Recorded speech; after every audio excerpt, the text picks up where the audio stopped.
folks, Chris here with the Crabapple Cottage. Today we're going to do another prepper pantry meal.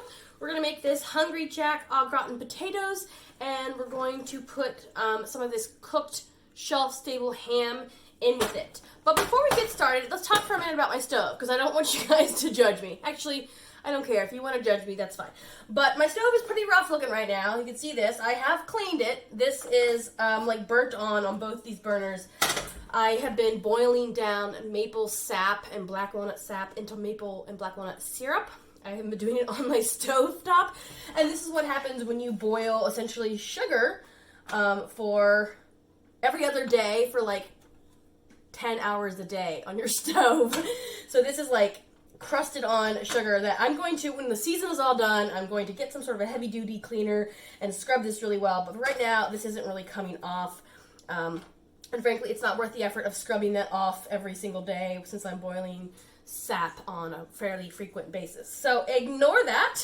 I think next year, in retrospect, I will either boil outside, which is probably what I should have done, or put foil down on my stovetop. So, all right, so we're going to make this Hungry Jack potatoes, and we're going to make it a meal by adding this cooked ham. I probably could do a vegetable in here as well, maybe like a pea, some peas or something like that. But I think we're just going to do them as a side dish. We actually have some broccoli. Actually, broccoli would be good here, but we have some fresh broccoli that we're going to go ahead and make a side dish with. So this au gratin potato requires 2.5 cups of water, 2 tablespoons of butter, and 3/4 cup of milk.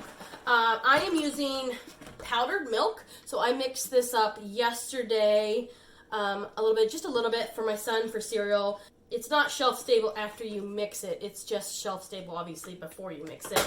And then this ham, we're probably going to use about half of this ham, and the rest of it tomorrow I will cook up and put it with our scrambled eggs for breakfast. And then instead of butter, because we're trying to make this a shelf stable meal, I'm going to substitute with vegetable oil. Obviously, it's not going to have the same delicious flavor. I do have some freeze-dried butter powder in my preps, but I'm trying not to break into it until I absolutely need to, because it's got like a 10-year shelf life or something, and it's kind of expensive, so we're not going to bust into that. I could use fresh butter. I do have that in the fridge, but I'm going to try it with the vegetable oil and see how that works. Au gratin potatoes can be made either in the oven, in the microwave, or on the stovetop. I would probably prefer to make it in the oven, but we're going to make it on the stovetop today just because that's probably the most common way that people will have to cook, right? If they're in a grid down situation, maybe they have an open flame, or they have a propane stove or a butane stove or something like that. So this is what we're going to do. So the instructions for the stovetop instructions are super, super easy. Basically combine the potatoes, the sauce mix, the water, the milk, and the butter in a saucepan. Heat until boiling, stirring occasionally, reduce heat, and cover for 15 minutes. That's it.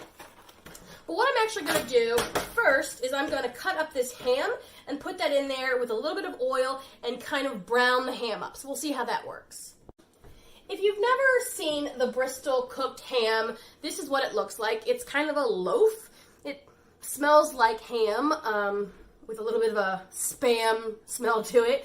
Basically, it's just fancy Spam, and it comes in this really big container. I like it. I mean, it doesn't taste like fresh ham, but it's not bad. And, I don't know that I would eat a slice of it, but it's fine if I make bean soup, or like green beans with ham and potatoes, or scalloped potatoes, or something like that. This is way too much ham for this dish, so I'm going to cut this ham about in half, maybe 2/3, and then use the rest for breakfast tomorrow. I also wanted to show you the expiration date on this ham. This ham, which I've had for a while, doesn't expire until 2026. So 4 years out. So this stuff has a really great shelf life. In fact, most canned meats have a really fabulous shelf life. So definitely stock up on canned meats. The recipe calls for 2 tablespoons of butter. We're going to use oil instead. And we're mostly going to use that oil to brown up our ham. Here's the ham. This is all of it. It has a consistency, a texture in between like real ham and Spam. It's got a little bit more of a structure, a little bit of more of a meat structure than Spam, but it's also doesn't, it squishes. So it's not like a normal ham. It's a processed ham product. So we're going to turn this on, and let's see here. I'll do